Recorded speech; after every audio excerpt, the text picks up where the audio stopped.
ஆச்சரியமான சாட்சியத்தை பகிர விரும்புகிறேன். இது பாஸ்டர் அர்ஜுன் ஸ்டீவன் வாழ்க்கை பயணம்.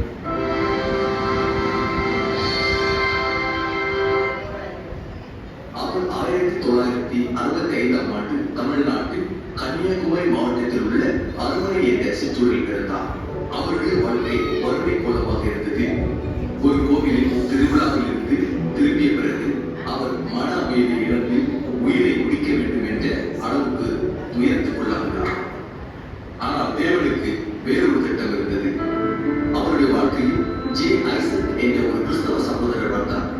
அவர் இயேசுவின் அன்பையும் சத்தியத்தையும் அறிமுகப்படுத்தினார். அந்த சிறிய ஒளி விதை வளர்ந்து கொண்டே போனது.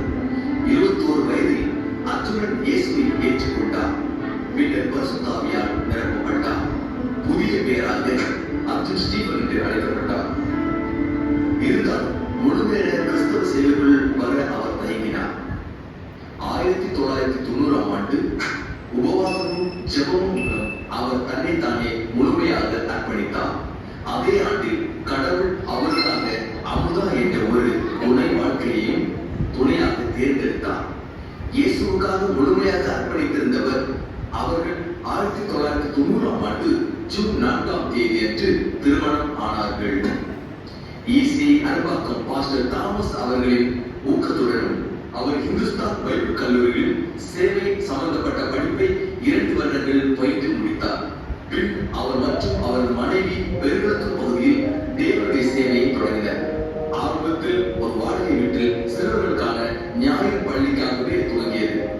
ஆனால் தேவனுடைய கிருபையால் சேவை விரிவடைந்தது. 1994ஆம் ஆண்டு பெத்தேல் திருச்சபை ஒரு வாடகை கட்டடத்தில் தொடங்கப்பட்டது. 2000ஆம் ஆண்டு தேவன் அவர்களுக்கு 9 சென்ட் நிலத்தை ஆசீர்வதித்தார். 2001ஆம் ஆண்டில் ஒரு சிறிய ஜெபக்கூடம் தொடங்கப்பட்டது. 2003இல் ஊரை மாற்ற முயற்சித்த போது எதிர்ப்பு வந்தது. சில பொய் வழக்குகள் போட்டன. அதனால் அவர் சிறையில் அடைக்கப்பட்டார். ஆனாலும் இயேசு 3ஆம் நாளில் உயிர் தெழுந்தது போல் 3ஆம் நாளில் சிறையிலிருந்து விடுதலையானார். அனைத்து வழக்குகளும் தவிர்க்கப்பட்டன. ஒரு நிரந்தர திருச்சபை கட்டடம் கட்டப்பட்டது. இன்றும் இவரால் 600க்கும் மேற்பட்ட நபர்கள் ஞானஸ்தானம் பெற்றுள்ளனர். ஒவ்வொரு ஞாயிற்றுக்கிழமைகளிலும் 3 ஜெப கூட்டங்கள் நடைபெறுகின்றன. கடந்த சில ஆண்டுகளில் 3 கிளை திருச்சபைகளும் தொடங்கப்பட்டன. தனிப்பட்ட வாழ்க்கையில் அவருக்கு 4 குழந்தைகள் பிறந்தனர்.